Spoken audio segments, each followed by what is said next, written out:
before we get started, maybe Christina and Miranda could talk about something funny that we talked about the other day, which is some of the secrets of prop blood.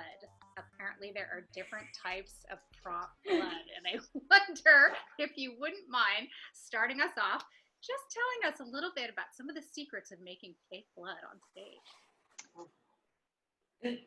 You want to go first? Yeah, go ahead, Christina. Oh, okay.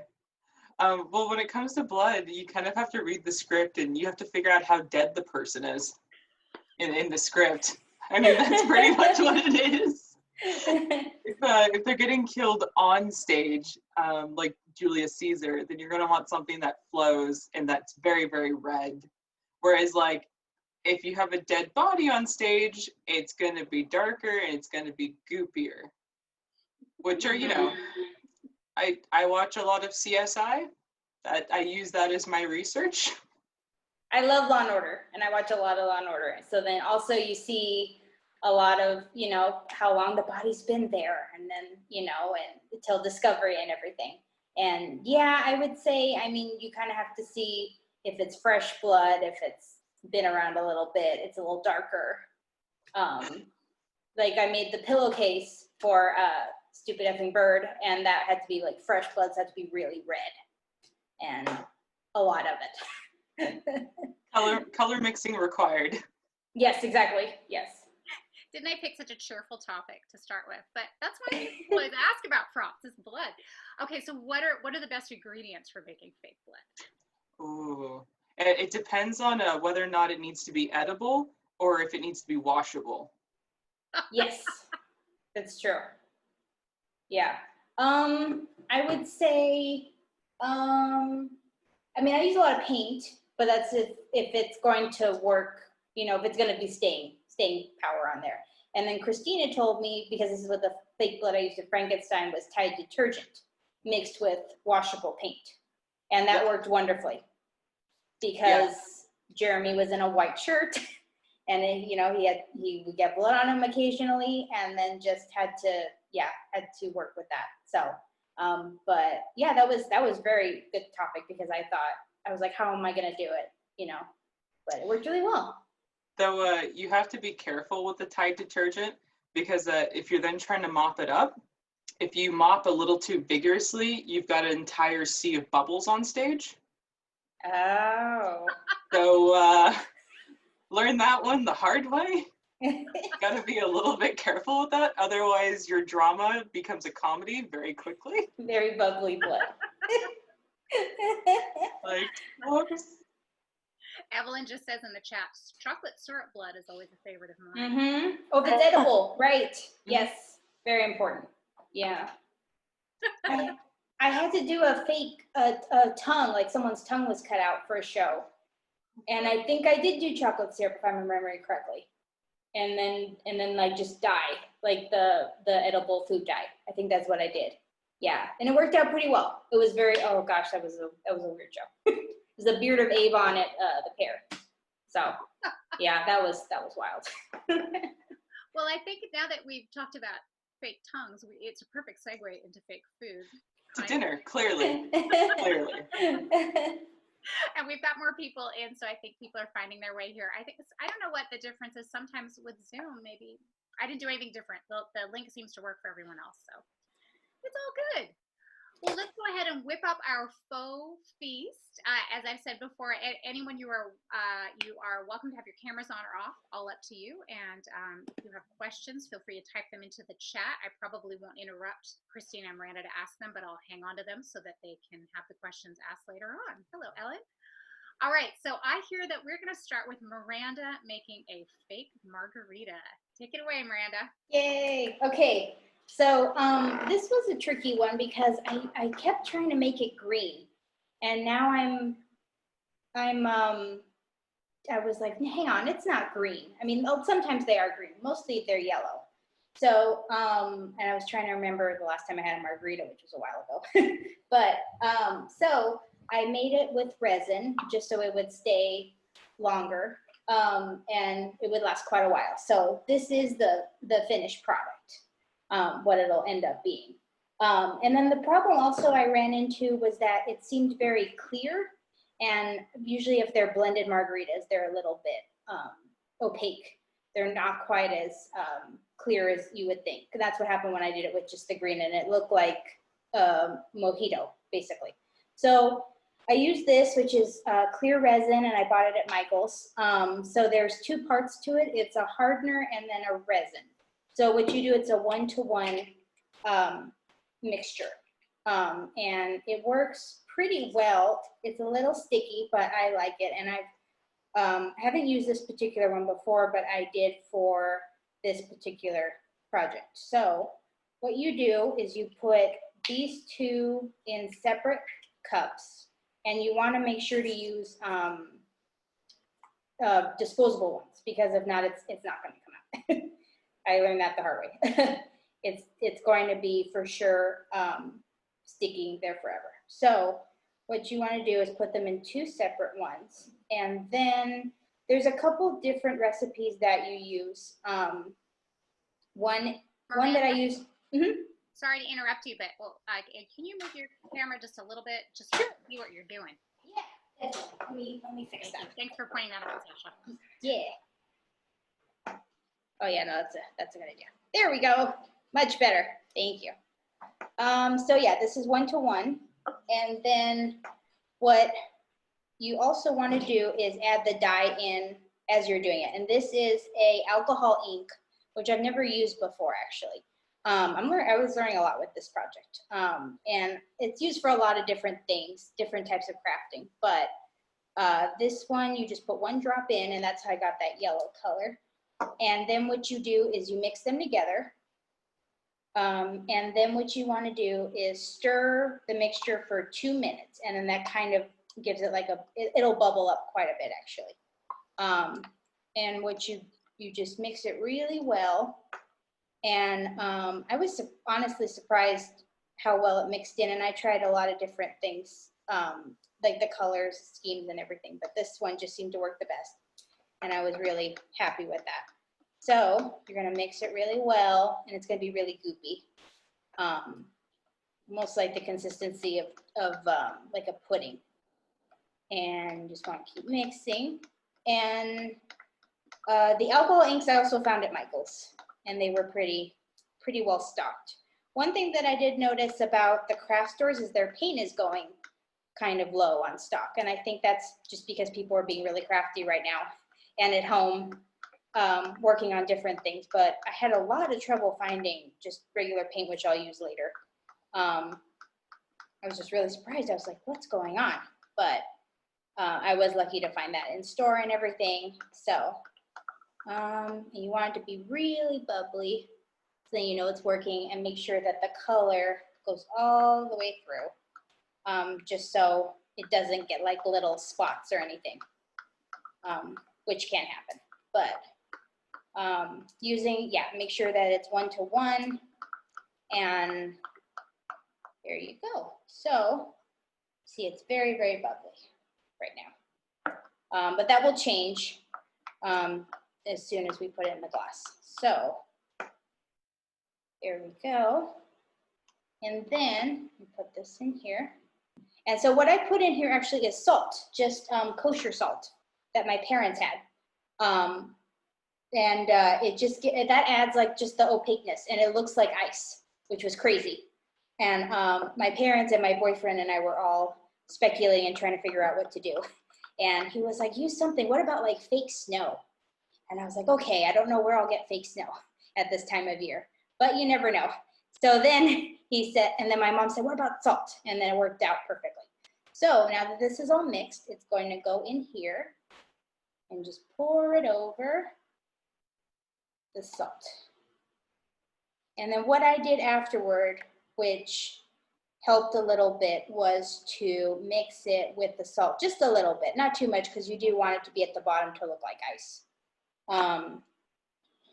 So that's what I did, just a little bit, mixing it, not too much, because it's already mixed, and you know, you've already got a good consistency going, but it'll eventually settle to the bottom. Right now it's kind of frothy, but it will settle and make that mold. So that's what I did. And then once that's all taken care of, And then what I did, I had a hard time finding these little umbrellas. My parents found them at Albertsons for me because I just thought, oh, Dollar Tree will have them or Michael's will have them, but it's not really summer anymore. So they found them at Albertsons in their special drink section for me, which was very nice. So what I did was I added that here. And then I found these funny straws at Dollar Tree. And since they're a little tall, I cut them to be a little shorter and then stuck it in there. And then there you go. And the trick is to stick it in right away because the resin dries in about 30 minutes. It starts getting kind of gloopy. And this ended up working really well. So, and then also something to keep in mind is when you're doing this, the glass will get hot and that just means it's cooking. It was a very strange sensation when I was moving it and it started getting warm. And I was like, what's happening? So, but it worked out pretty well. And it just will take, it says the full time will be about 24 to 48 hours for it to completely harden. But yeah, that's about it. And then if you want to, you can add salt around the rim like I did for the other one. And that was just with Elmer's glue and the salt. But that worked, yeah, it's pretty simple. I will definitely keep these and use them for something that comes up because I'm sure I'll need margaritas at some point. But yeah, that's about it. It's pretty simple, and once it dries, it'll look just like this. So yeah, that's about it. Thank you, thank you.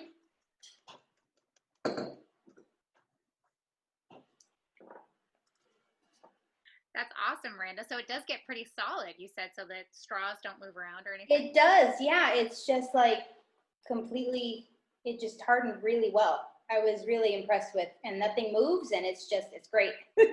So, but it does take a couple of days for it to like completely set.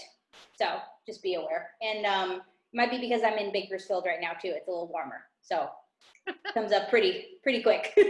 Everything dries a lot faster, including the cake that we'll work on later. So. But it's actor proof. But actor proof. Nothing happens. No spills. Fine, you have to watch out for that. I love that salt actually plays salt on the rim of the glass. Like salt is portrayed by salt in this show. Exactly. Yeah. Well, this salt, I mean, the salt works at salt and it works at ice too. So it's both. Yeah. Well, I have one question that just popped up in the chat. So why don't we we'll take, if you both want to take a question before we go on to Christina. Sure. Evelyn and Christian, first of all, say that salt is genius, which is good dear. Thank you. Want to know, do Christina and Miranda have an overabundance of props in their homes that they don't know what to do with? I have that problem with props I've made and costumes. Maybe. Yeah. I have a couple bins that are in closets and different like nooks of my apartment that are just filled with things that I don't want to get rid of because I've spent time on them and I feel bad like just throwing them away. And I'm like, when I might need it again, you never know. Yeah, it is. I'm a little bit naughty in that every time I go to City Lights, I deposit something. So smart. I love that. This should go here instead of my house. Ron will need it. It's fine. No,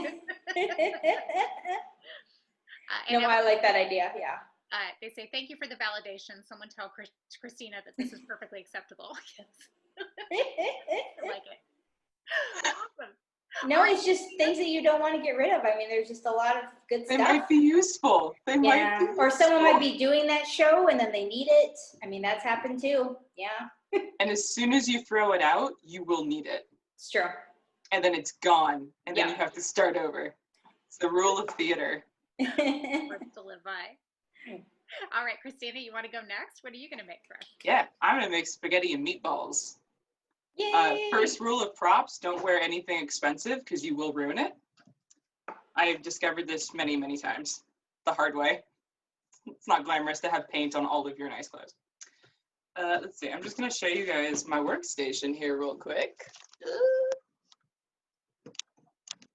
So making spaghetti and meatballs is super easy. All the ingredients are literally from Michael's. You've got your yarn, you've got your foam balls, which you can find in the floral department. And then you've got paint. And that's pretty much all you need to do spaghetti and meatballs. You know, if you have like a paper plate lying around, you're good to go. So I'm just gonna tilt this back up. All right. So I like to start with the meatballs personally, just to give them a little bit of time to like dry a bit as you're assembling your spaghetti. So when you go into the floral section at like Michael's, for example, you get foam balls in like a variety of different sizes. So just pick one that screams meatball to you. They also tend to come in packs of 12, so you're also gonna have a lot of meatballs. I'm sorry. So there's your meatball. Now you could just paint it as is, but it might look a little bit like a golf ball. So what I like to do is, since it's foam, you can actually just take your thumbs and just crush it up a bit. Because by doing so, you'll eventually get it like that. It looks a little bit more like a meatball. Got to put some grooves in it. So once you've done that, like I do 3 meatballs, because I think any more than that, and it might get a bit excessive for my paper plate here. Once you've got them molded just the way you want them, then you can start painting them. So in my case, I have brown for my meatball, and I have red for my sauce. So for the sauce, I went with a very festive holiday red. And for my meatballs, I went with just your traditional medium brown. Go ahead and dump both colors onto another little paper plate or a paint tray, whatever you got. It can be super low tech. It's all from Michael's. Don't be afraid if your brown and red mixes, because that just kind of helps add more color dimension to your meatballs. Like, you don't want them all one color, because like, you've all made meatballs.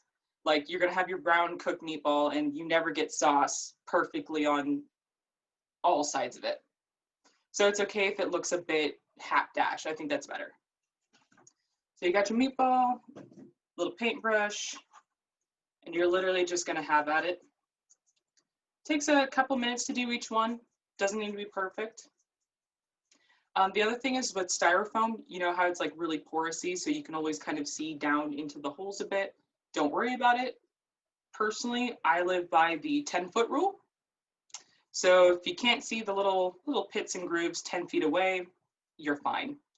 The only exception to that rule, I would say, is if you're doing something and you're at City Lights, because the front row is literally 4 feet away from the front of the stage. You're very close. Yes. You're very, very close. Sure. The 10-foot rule is perhaps the 4th row back. So just a little food for thought. You know, depending on what you're crafting. So like when I've done props for City Lights, like especially if there's someone holding like a book or a notepad, I make sure that I actually write in on all the pages, because sure enough, the actor will flip to that one page I've not written on, and then the front row can see my very empty book. It's not fun. I mean, I'm sure no one really notices, but I notice, and that bothers me. So yeah, you're just gonna go around your 3 very happy little meatballs. You will get messy, hence the apron. Now I cheated a little bit and I pre-painted some of my meatballs. So you only have to sit through me painting one of my meatballs. So while I'm painting this meatball, let's just talk yarn real quick. So for yarn, when you go to a yarn shop like Joann's or Michael's, the yarn section is literally humongous. And you can kind of do whatever you want depending on how cartoony you want your spaghetti and meatballs to be. Like if you're doing something really cartoony, I would get like that super thick wool that just looks ginormous, and then get like the biggest meatballs you can find. Alternatively, you can have fun with color. Like if you also want really cartoony pasta, get yellow yarn, looks really cartoony. Today, since I'm kind of going with like more realistic looking meatballs in spaghetti, I actually went with a nice like ivory yarn. And the other thing about yarn in pasta is like when you cook your pasta, you know how it's got a little bit of a sheen to it? So keep that in mind when you're yarn shopping. If you go with something that's like acrylic, like a non, like something that's synthetic, essentially, it's going to naturally have a little bit of that sheen to it. So it's going to look like cooked pasta under stage lights. Pro tip. So yeah, I went with a nice ivory, and I literally stood in the store with my dad for probably about 20 minutes debating what thickness yarn we should buy, because this is what props people do in their spare time, is contemplate thicknesses of yarn like we do. Right, so that's my meatball. I don't know if you can quite tell, but it's not all one color. Very much had fun with it. Here's the other two I already made. So we've got our 3 meatballs, and we're going to set them off to the side. I highly suggest washing your hands before you then go and handle your yarn. Otherwise, you will literally have paint all over your yarn, which, I mean, you're going to have some paint on your yarn, but maybe you don't want it on all of your yarn.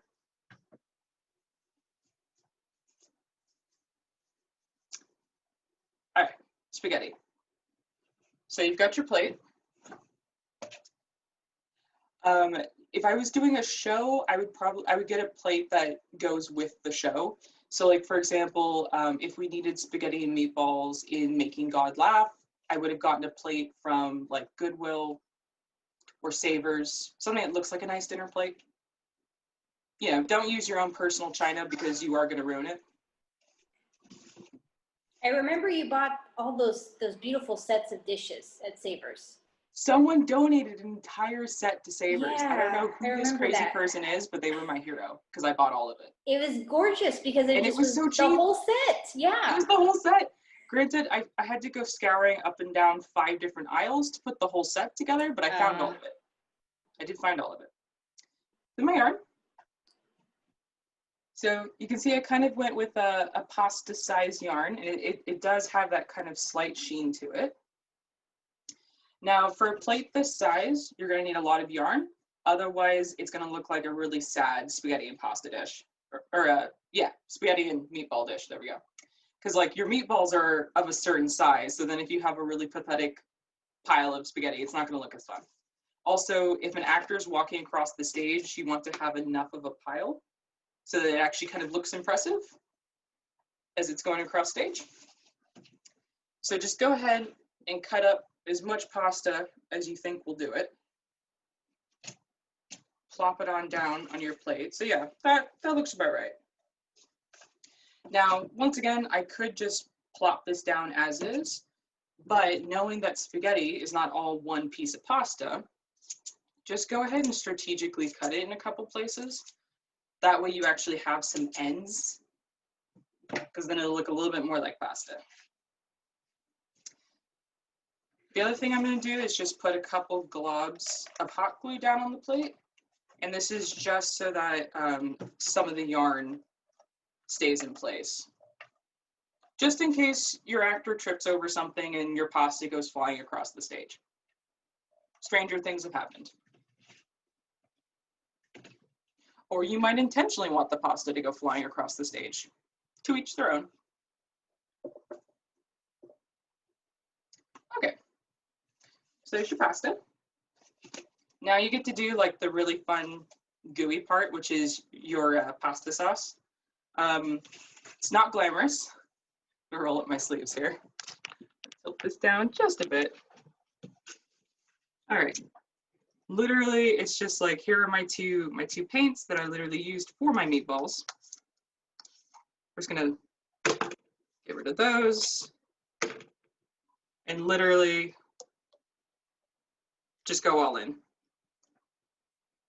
And this is the part where things get messy. I try to keep it glopped a little bit in the middle. And this is where you do want to very much kind of mix in your reds and your browns so that it kind of looks like a pasta sauce. Another tip, if you want your pasta sauce to really look kind of pasta saucy, like if you're making a thick sauce, take one of your extra meatballs, since they're styrofoam, and crumple them up. I'm just gonna wash off my hands here real quick. Looking a little bit like stage blood, fun times.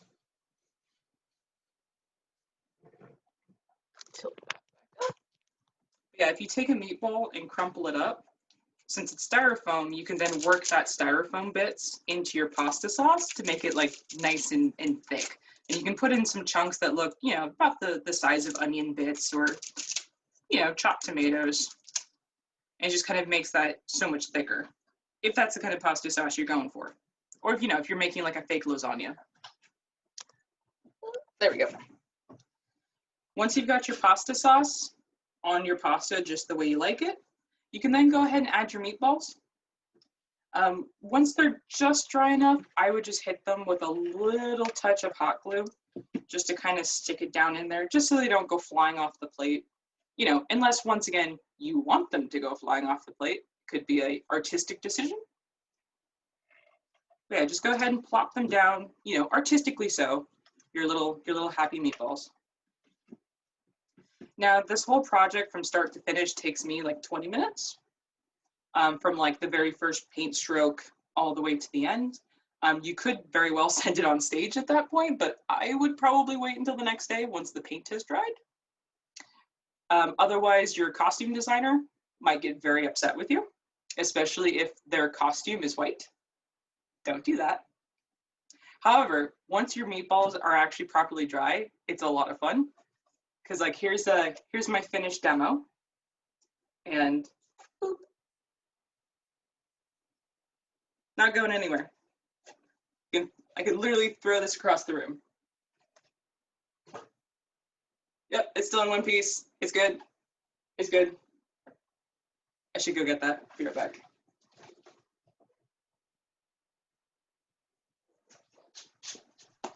Spaghetti flying! Flying spaghetti. Yay! But yeah, only takes 20 minutes. Everything's from Michael's. Make it as gooey and delicious as you want it to, but don't eat it. I don't suggest it. But yeah, everything's from Michael's. 20-minute spaghetti, faster than making the real thing.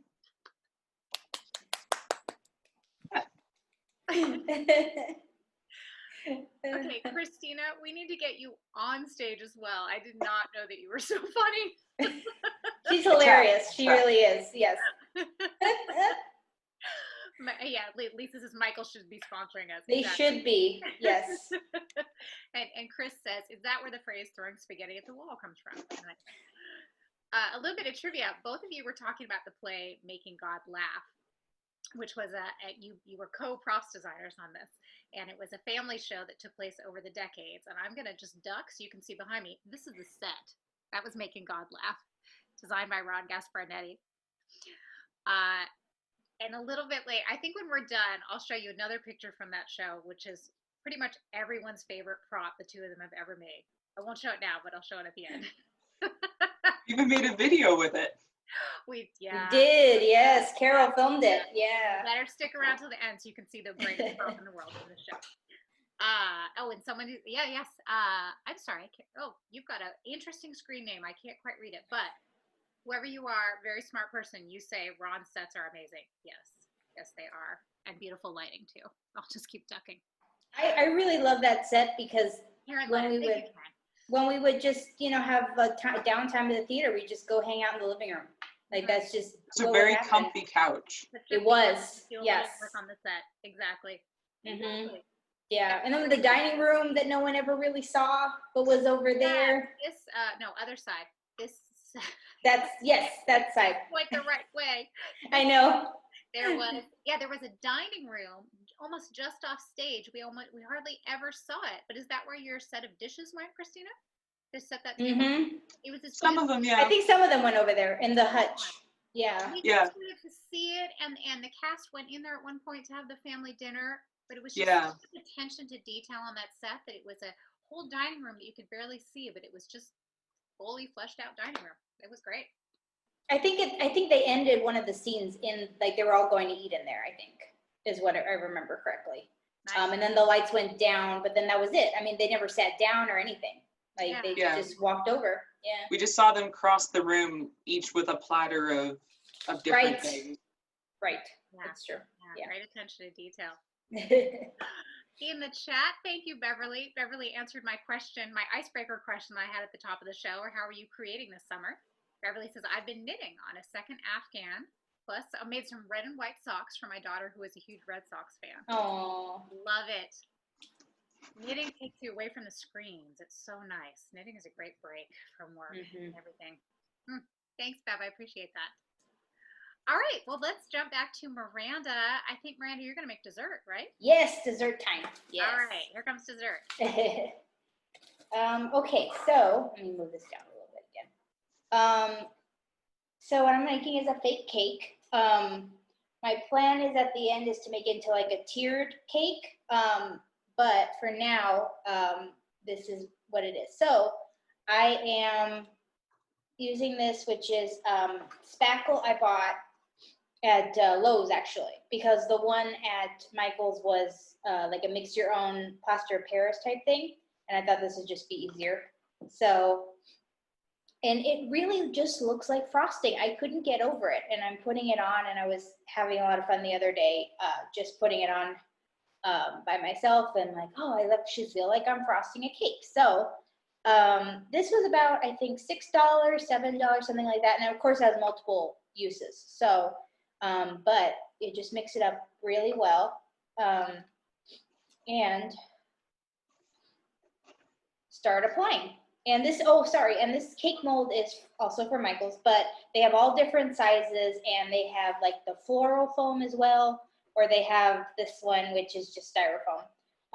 And I've used this particular type a lot when I had to make like the snow cones for In the Heights. This is what I used to make the tops of it. And it absorbs paint really well, which is what I like about it. But basically to start, just start putting it on there. And it really adheres really well to the styrofoam. It does absorb it, and sometimes you might have to go over it again because the little cracks won't go all the way through. But for the most part, it's pretty good. And I had just kind of little strokes. And of course, if you want to make it look more like a fondant, that would be a little bit smoother and not so much the lines, as you can see. But I kind of like it. It looks a little bit more realistic with the lines instead of just like the perfect fondant. And honestly, I'm not a big fan of fondant in general to eat fondant. So I think that's kind of why I like the buttercream look and things like that. So that's why that worked really well. Hey, Miranda, what do you have the cake standing on? Oh, I just have it on a little plastic bin, or a wire bin that I bought today, so that if it drips, it's a little bit, it doesn't go right. It doesn't really stick to the newspaper that I have down. And this way, if it drips, it'll just dry a little bit easier. So I bought that at Dollar Tree today. But I was like, this isn't gonna work. I don't want to, constantly be moving it. So that's what I put it on today. So. Well, you can pipe it. Yeah. I have it. I have done that in the past, piping. But I like, that's a lot of fun. I might do that when I do the tiers. So. And that's about it for this part. And so the spackle, this particular one takes about, I think, 3 to 6 hours to dry completely before you can start painting it. But yeah, it does. I mean, yeah, it can be like vanilla buttercream. Like honestly, it just looks that good. I was really lucky to find this one. Because the one I've used in the past, like it starts out pink, and then once it dries, it turns white, which is also good because then it's dry, which was good. But yeah, so for that one, let me put that over here and switch that. So I made a bigger one as well, just so I could see it, what it looks like when it's dry. So I bought this. This is a little bit bigger one. And I bought this paint because I had trouble finding paint. I found this one at Target. And it's actually called Chocolate. And I'll just start painting it a little bit. I did a little bit already, but there we go. So yeah, once it dries, you can just start painting it whatever color you want. I was originally going to do a brighter color, and then I was like, I think it should be more realistic. So that's why I went with the brown, just to make a chocolate cake. And let's see, move it down again. And it just absorbs really well. I mean, it's just really good.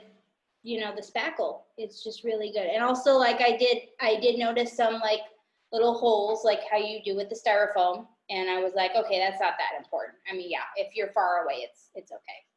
But for this one, it seemed like it didn't have to be as delicate. So yeah, just keep painting and it'll absorb into it. Honestly, with this, I think one coat was okay. It depends on how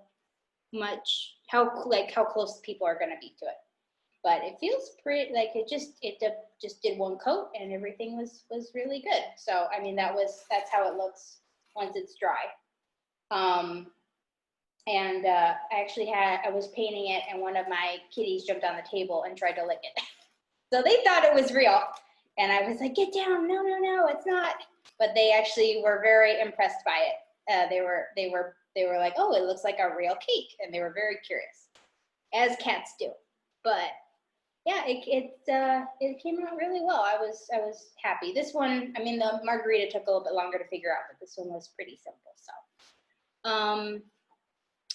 and I think, yeah, that's about it really. Just keep painting, and I think just, even strokes. And honestly, the texture, I know it's kind of hard to see on camera, but you really see like how the frosting would be, and then it just, with the different bumps and how then that makes it look more realistic, I think, than just a prop.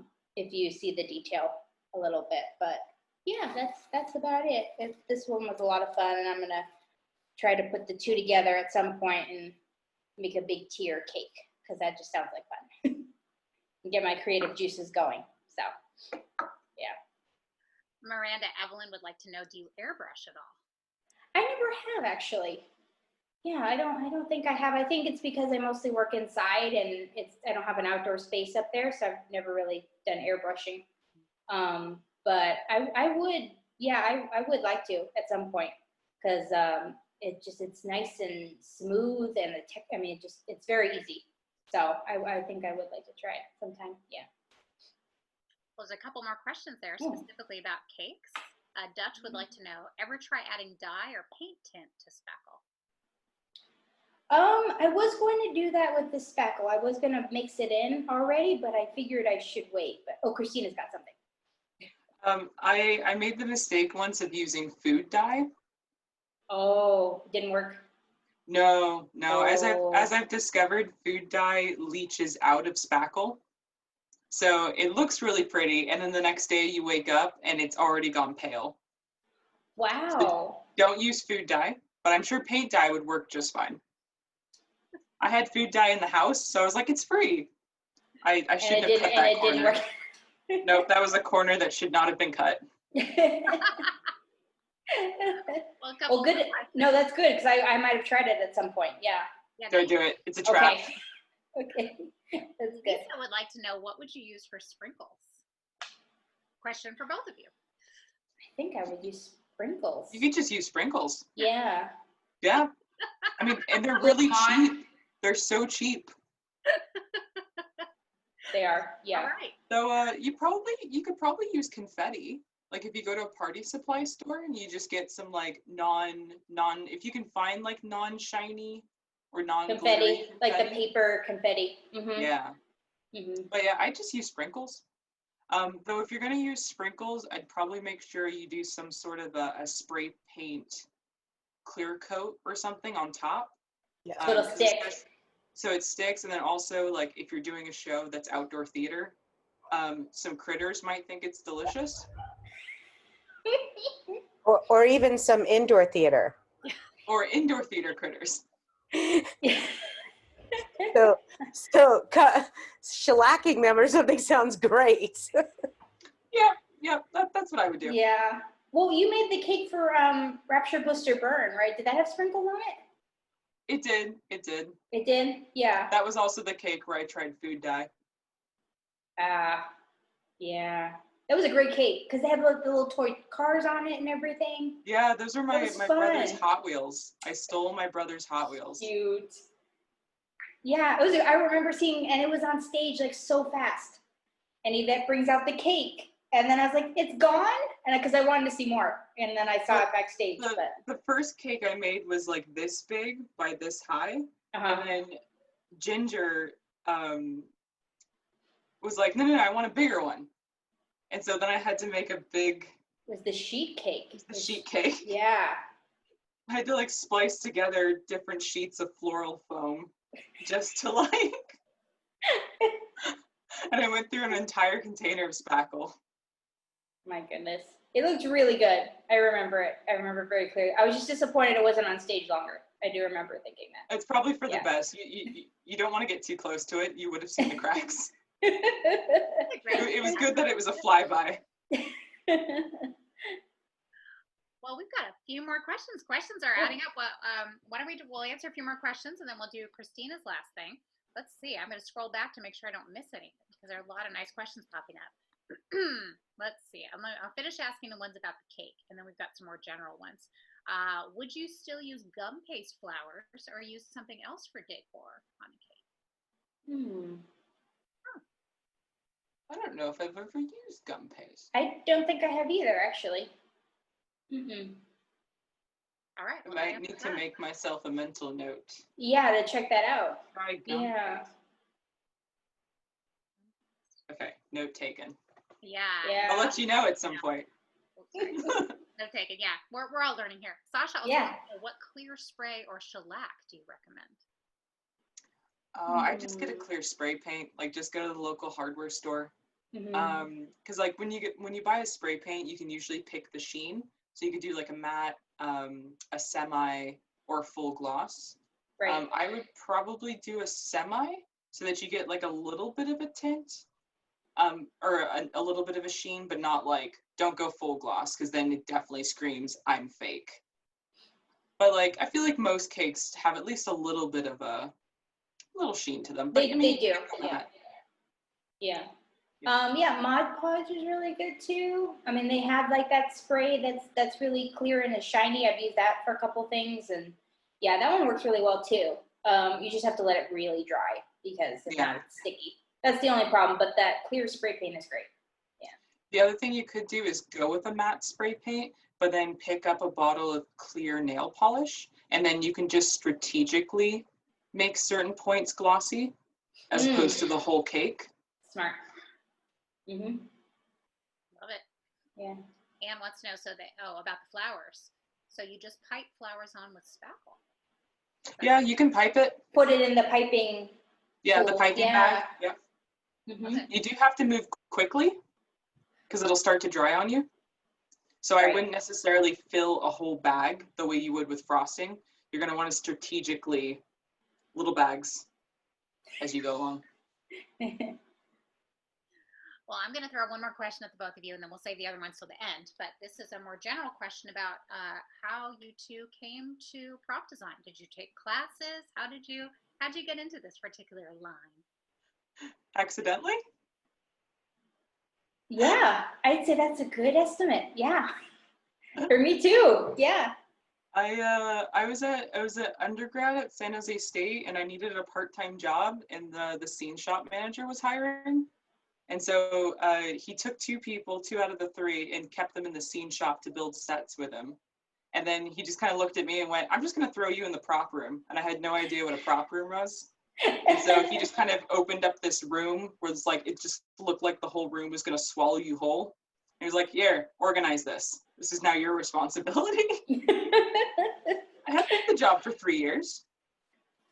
So and then of course, like when you're running the prop shop, then next thing you know, people are like, hey, can you pull this thing for me? Can you go find this thing for me? Oh, hey, can you take this and modify it? And next thing you know, you're like designing half the shows and you're like, I don't know how I got here. I guess this is a thing now. I'm like the props person in the entire theater department. And then, that's pretty much it.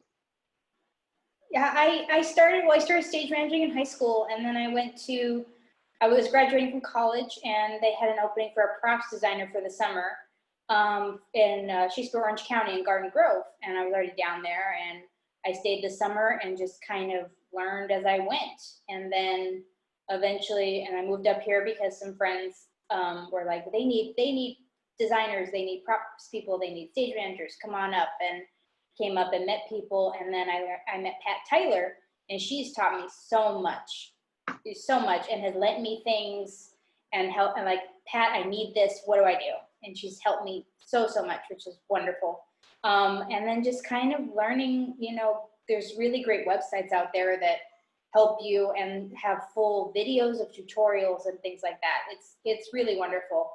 There's a lot of great resources out there, and yeah, just kind of learning on the job. And it's kind of, I mean, I didn't really have much training, nothing in college, kind of a lot of, when I did community theater, it was kind of like you gather things, you wouldn't really make stuff. You'd like find things and then kind of modify them. But then building from scratch is a whole different beast. So, but yeah, no, it just kind of started, and I love it. It's a good way to let creativity out, because stage managing is a lot of, you know, taking notes and doing things like that. But this is a good way to let your creative side out a little bit. So yeah, it's a lot of fun. Thank you. Good stories. Well, let's have Christina make her last item. And Yay. then there's a whole bunch of questions in the chat for you both. So Cool. So Miranda made the very fabulous like margarita. And that's great if you have the time to make it, because it looks really great on stage. However, there's just the nature of theater, there's always going to be a moment, usually during tech week, when you're about to have a preview or about to have opening night, and the director's like, hey, you know what we need? We need another wine glass on stage. And you're like, with what time? With what budget? The show opens in 10 minutes. What do you want me to do about this? So if you find yourself in such a position, because naturally, who wouldn't? There's a very sneaky shortcut way that'll get you through at least the one show, and then you'll have time to make the really gorgeous, rosin one that Miranda makes. So for the very shortcut 2-minute version of this, if you're in a pinch, is find yourself a glass. So in this case, I have a port glass. And then you're going to go up to your lighting designer and very nicely ask them for a little piece of their lighting gel. And if you don't know what lighting gel is, it's that special kind of plasticky material that they put in front of the light, and it comes in a million different colors. And it's what gives you your colors on stage. So usually most theaters have a stock of it lying around somewhere. So you just need to go and find yourself a little piece of it. So if you're doing, since I have a port glass, port is usually a very deep, almost red purple kind of color. So that's kind of what you're going to be aiming for. You find yourself that little piece. Oop, looks a bit like that. And so you can see it's see-through. And once you get it, you're going to go ahead and wrap it. And you're going to measure it up in the glass so you can kind of figure out okay, how, where are you going to attach the two sides to kind of get the right shape in there. And once you've got that figured out, you can either use a little bit of Gorilla Super Glue, or if you're very careful, you can use hot glue. You just need to make sure that you need to do it before your hot glue gun gets all the way hot. Otherwise, it'll melt the gel. So you just kind of want to get it as it's warming up, just a little touch of it. And you're just going to get it all stuck nice in place. And then just take a pair of scissors and go around and just get rid of all those points and such. Because if you have real port in a glass, it's not going to be pointed. So you just want to go around and make sure you get the right shape. And so that's kind of what it looks like when you've got it there. So you can see it's super low tech. There's really nothing to it. And you just kind of plop it down in your glass, shove it down as far as it can go. And you've got a really quick and dirty, 2-minute fix to a problem. The other thing I would suggest is if you can, use a glass that's not just a plain glass, cut crystal hides a lot of sins. So if you're trying to get through just the one show, if you're using cut crystal, you're not going to be able to see as clearly the fact that it is just a piece of gel. It's a piece of plastic in your glass. So if you can, use something that's got either a pattern to it or it's got some sort of, dimension to it so that it hides some of those sins. And you can do this with pretty much any quick and dirty cocktail that you need. So like, if you're doing like a bourbon or a scotch, anything like that, you could use the more like brown gel.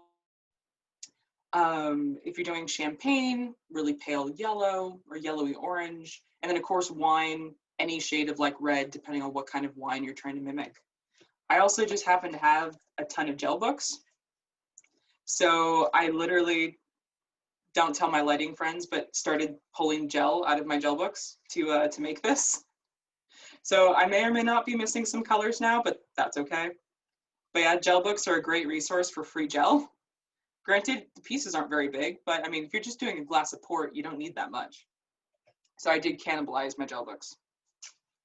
But yeah, most theaters have gel kicking around. Otherwise, if you don't have gel, could try going to the craft store, so Joann's or Michael's, and picking up any sort of tinted plastic wrap that you would use for gift baskets. That also works. The only thing is they tear really easy, so you just have to be careful when you're manipulating that.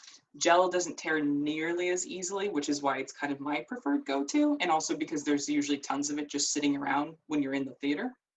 But yeah, it's a really quick and dirty, like 10 minutes or less, we just need something on stage and we'll fix it tomorrow kind of solution.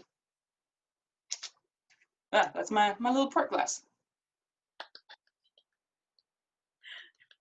Yay! I love that. Christina, do you still have the spaghetti meatballs, or did you throw it across the room? Or did it I don't know. It's here. I just want to see it one more time. Miranda, you want to hold up your cake and your margarita? Oh, sure. Yes. Oh, There we man, that go. looks great. Grab it real quick. Cake and the glass. Yeah. Love it. And we do have all the ingredients listed. You probably saw that on the event when you signed up. So and it's on our Facebook event too. So if you want to try to make these things at home later on, now you can. Love it. All right, we have a whole lot of questions in the chat. Ladies, you ready for more questions? Yes, This ready. is an interesting one from John. John has a couple of questions. Does a company accumulate a collection of props? Are props traded around among companies? Yes to both. They are, yes. A lot of times Ron will get requests for different props, and our radio that we use for Alabama Story had actually been in a couple other shows around the Bay because they did a 1930s radio. A lot of the time it's just, stock, and hopefully you get them back. Usually as soon as the show closes, they come back because people understand they're important, and, we also had the Elephant Man Church also was in quite a few shows and made kind of the circuit around, which was nice to see. There's definitely a lot of overlap in people using them because if they're done well, and then they'll last a long time. So it's always good. Yeah, when I'm designing, so like for example, if I'm designing something for City Lights, I'll make my list of what I need. And the first thing I do is I actually go into the stockpile that City Lights has, and I go through all of that first to see how much I can pull from stock.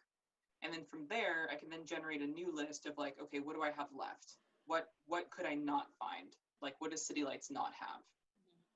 And from there, like, just the way Bay Area theaters are, we all talk to each other. Like a lot of the South Bay theaters, they all talk to each other. Everyone kind of knows who's got what. So then from there, I can start contacting, like Pat, for example. I can start contacting other props people, other theaters, going, hey, I'm looking for this list here. Can I come rummage in your prop stock and pull a couple things? And for the most part, we all kind of have this very like reciprocal relationship of like, can I pull something from you, knowing that you're probably going to pull something from me on a different show?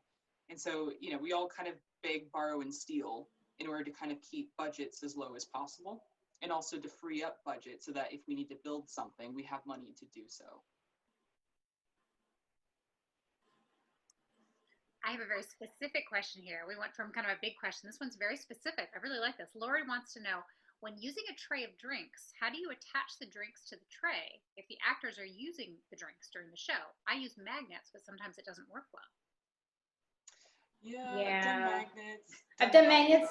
Velcro was my other thing. Yeah. Also, depending on the glass, if you can get away with it, a little bit of earthquake putty, just strategically. Right.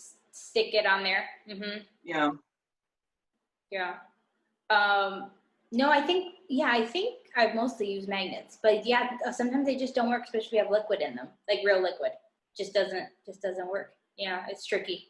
At that point, you just say a couple Hail Marys and hope for the best that nothing Push them falls off. over. Buy extra glasses. 1 of them or 5 of them will break. Mm-hmm. It's true. All right, that's a few more. Let's see here. I used lighting gel in the syrup bottles for In the Heights. Works great. Oh, that would have been great. I didn't even think about that. Nice. Dutch has a nice comment. Essential in our theater community, we all share with each other, referring to the prop. And we do that with costumes too. Yeah. Definitely. Mm-hmm. Definitely. Stage 1 has an entire train container full of props. Yeah, that doesn't surprise me at all. Now our prop loft upstairs, yes, a lot of good stuff up there. It's very crowded right now, but we also have costumes too. So My favorite game is to go into someone else's prop storage and find the weirdest thing possible. It's literally my favorite thing to do. I think I was at the, it might have been Pear Theater, has like a life-size Hannibal Lecter in the mask and the like coat and everything. Yes. And it was like on a landing above the door. So I looked up and there it was staring down at me. I nearly jumped out of my clothes. It freaked the hell out of me. Awesome. Hillbarn has a great collection too. They've got a lot of good stuff. Just different things you wouldn't think about. I have one of their really cakes in my downstairs right now. Oh, really? Look at It's been that. sitting there for months. I've not been able to return it to them. No. Sorry, Yeah. guys. I have your cake still. It's very nice. Speaking of food, I promised, and I'm going to show my very favorite prop that both of you made, and I'm just going to change my Zoom background. That's how you'll see it, because I put it there. Here we go. My favorite prop is horribly disgusting, cheesy Fantasia dip from Making God Laugh. Now, Yeah. both of you were co-props directors on this show. Co-props designer. I'm trying to figure out how to sit. So, okay, there. I'll go down real low. Tell us about the Fantasia dip. Oh, Fantasia dip. Yeah. Well, you made the fake one, Miranda. I made the I edible did. one. Yes. The fake one is like that, the stuff that the kids like, the slime with food coloring. And yeah, that was it. Like Which that's it. basically is like glue, like Elmer's glue with some kind of thing that will make it like either she puts lotion, glue, and then there's an accelerator. So she needs either like contact solution or shaving cream that will get it to, I mean, Olivia can make the best slime, and it's so, do you want it fluffy? Do you want it smooth? Do you want it chunky? Like all of the, you can order any kind of slime you want from her. And then, but it's so funny if it ends up smelling like a guy's locker room because the shaving The shaving cream. Yeah, for the Fantasia dip, I use it was glue, borax, and then the food coloring. Yeah, it was that stuff. Yeah, and every time it would turn out a little bit different, just depending on the way I made, how much I stirred, like the ratio. It was crazy. Some was like more sticky than others, and other times it was like really just like a glob. So, but that one, so we had to have a fake one and then the edible one. Yeah, and for the edible one, it was literally, a tapioca cup a fruit cup, and some food coloring. So I had the tapioca pudding is kind of like that gooey baseline that kind of mimicked what Miranda was making. And then I added the fruit cup chunks, like I dumped the juice and just took the chunks to make it really chunky and gross. And I just added like a whole bunch of yellow food coloring to get it to like the same color as what Miranda was making. Look, I mean, it looked really good. I mean, it was the same color, everything. Yeah. It was yummy. I liked it. Yeah. I ate a bowl of it just to try it. See how Mary Lou could do with it. Yeah, exactly. Yeah. I mean, it was really sweet, but it was edible. It's very sweet. Yeah. Yeah. No, it was the way it's described in the show, it's like a Velveeta knockoff kind of. Yeah. Like that's like, the way it's described. Like something like from the 80s. Yeah. Yeah. Like Velveeta, but it's worse than Velveeta. It's like it's worse than like Velveeta that. with like unknown things in it. Yeah, exactly. Yeah. Oh, and then I have the burned one too. We had the burned one, you made the burned one. which was just styrofoam. And I remember painting it, and my boyfriend was over and he was like, it looks too yellow still. It needs to look burnt. So then we did black and brown and mixed it in. And I have a picture of him holding it. Just like, oh my God, what did I do? But that was it, because it's like she left it too long in the oven, and pulling it out, and she said her Fantasia dip is gone. But yeah, it's just like a block of styrofoam, and I had to kind of mold it to look kind of messy. Oh, it's awful. Yeah. But that was a fun one. Yeah, it was a great show. Just overall, it was a really good show. Yeah, I it's love just so watching much it. stuff. There's So much stuff. It took place over the decades. There were scenes in the 70s and the 80s and 90s. Yeah, I think it started in the 70s, maybe it started in the 80s. I think it started in the 80s, yeah. It was just, there was so much stuff. Mm-hmm. But it basically meant that you were kind of designing 3 different shows, because 80s props are going to look very different than 90s props, which are going to look very different than modern day props. Mm-hmm. You know, especially when you look at technology. So like keeping up with like different kinds of phones and like that kind of stuff. It's like designing 3 different shows. Like, there's so much stuff. I think the last scene was 2008, I think, something like that. Sounds about right, yeah. Yeah, something like that. And I was like, okay, but it's still not present day, because you still look at it and it's still not quite there yet. Because, I mean, 12 years ago, it's still very different. So, and Melissa had to make that jean jacket, or the jean vest, and then put the bedazzling on it, which is my favorite. Sequins all over it. Yeah, she did she had a lot of work cut out for her too, because all the different decades, and she didn't make them look stereotypical, 80s, 90s. Like, she did such a good job too. Yeah, I don't even know what decade Keenan's sweater. I'm going the wrong way. I think that's 80s. I think. Yeah, I think it's 80s, because I'm looking at Jeremy's outfit. Jeremy, gosh, I keep pointing the wrong way. Jeremy, yeah. Here. I think it's 80s, but I'm not entirely sure. Yeah. Such a great dad sweater. Yeah. Oh yeah. Oh yeah. The John Donson pleasure. Anyone else have questions for Christina and Miranda? And if you want, feel free to unmute yourselves and ask, raise your hand, ask in the camera or ask in the chat. Well, then I've got one more question. And I know the answer to this one, but I bet there are other ones. Have you made an inedible prop that an actor tried to eat by accident? Ooh. Mm-hmm. And I know Miranda has one from Stupid Effing Bird, but nope. The pie. Oh yeah, that's right. I don't have a prop, as far as I know, that an actor tried to eat. But I have had actors that have crumpled things and thrown things that weren't meant to be crumpled and thrown. It was like the only one of that item. And then I was like, oh no. I guess I need to make another one. Thanks, guys. Miranda, I thought you had a pumpkin pie that someone tried to eat. Yes, that's right. I had forgotten. It was I made a fake pie out of clay for Tossie and what's his name? Jacob. Oh my gosh. Work with it. I think it was Jacob, wasn't it? Jacob. Yes, thank you. Yeah, Jacob to eat.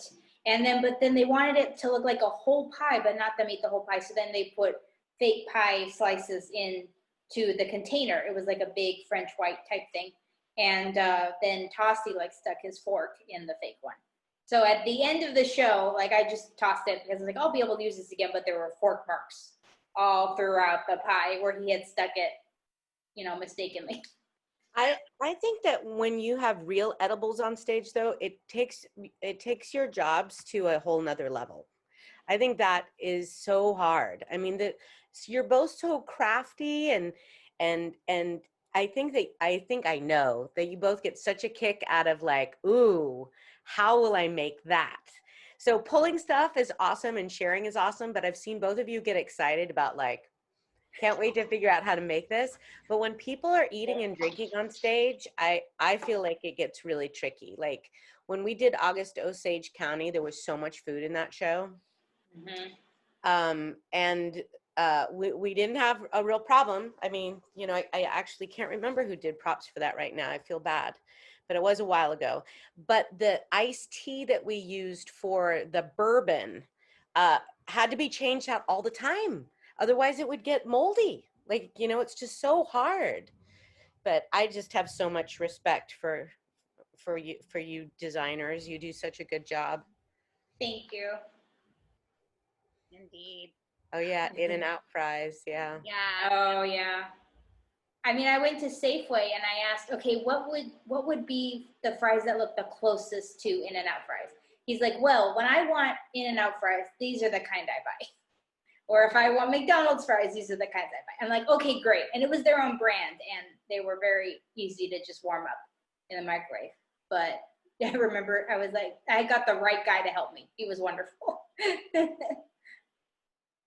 I want Christina to tell one story that she told during our tech rehearsal about your Amazon algorithm and how it's been prop designer.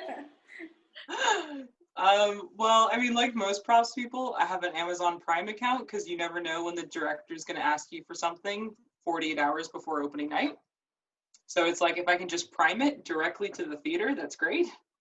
But as a result, occasionally I get very strange algorithms on Amazon, where like at the bottom of the page where it suggests other things you might be interested in. So there was a show where I needed some like generic orange like pill bottles. So I bought some in bulk off Amazon, didn't really think much about it. And then for like the next month, all of my suggested items I may be interested in were other kinds of pill bottles, Ziploc bags of a certain size that you would put perhaps certain illegal paraphernalia. Recreational drugs, yeah. Scales for very specific things. And so I'm pretty sure for a month, Amazon may or may not have thought I was a drug dealer. I'm pretty sure the government has a file on me somewhere. I wouldn't be surprised. But yeah, it happens. I do wonder what Amazon thinks I do. But I'm sure, Miranda, I'm pretty sure you've had similar issues. I'm sure, yes, I can think of when I bought like I did have to buy those little bags for American Idiot. And then it was the little droppers, the needles that were without the actual needle part. And then I got recommendations for a lot of different, like a lot of it was jewelry making stuff, because I think what I bought was like jewelry bags, which like for like handing out charms and things. So then they thought I was like doing like little beads and stuff. I think that's what it was, if I remember correctly. But yeah, weird things have come up too, definitely. Yeah, I'm sure I'm on a list somewhere too. Just buying, like I had to buy the sword canes for Jekyll and Hyde. Like I'm sure that's put me on some list too. So yeah, that was a fun one, but I probably landed. It's probably a government watch list that like half of it is props people because they just don't know what we do for a living. Yeah, exactly. Yeah, something's going on there, but we're not sure. We just keep an eye on them, I've got one more question in the chat wanting to know if either of you have done props for film. No, I haven't. Yeah, I've never had the opportunity. I did a whole bunch of student films at San Jose State, and I did 2 feature-length films through their Spartan Film Studio. One of them was, what was it called? Cheap Fun. I was the set dresser and props master on that one. And then for Always Learning, I was actually the production designer. So that's a little bit more chaos there. But yeah, I mean, doing props for fun is film, or doing props for film is fun. There we go. I've not had enough coffee. But yeah, it's a little bit more intense because everything has to be perfect because the camera doesn't miss anything. So like, there is no 10-foot rule with film. It will be seen. So everything has to be right. Mm-hmm. Not very forgiving. Yeah. I could see that. Yeah. Well, this has been great. This has been a lot of fun. Unless anyone has any other questions, I think we're probably going to wrap it up for the evening. Oh, there's a comment from Lisa who said a long time ago, I bought a huge box of batteries and condoms for the mics. Oh, right. Condoms, yeah, for the mic packs. Yep. Yeah, so I'm sure your Amazon, algorithm is all kinds of fun.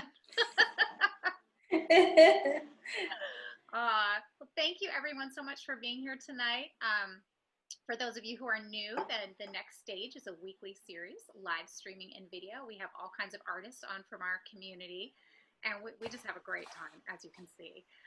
Next week, Lisa Millette, who is here, who you see here in the orange shirt, our executive artistic director, she is going to be leading a candid conversation about what it's like to run a theater company during this pandemic and what we have coming up this season.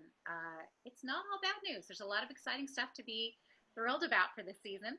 And we also have our team from Filament, which is our podcast channel, and they're going to be talking about how they've created the podcast and what's going to be on the Halloween show and how you can get involved if you'd like. So please join us again next Friday at 8 o'clock.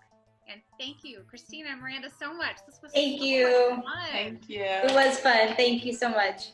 Thank you everyone for joining.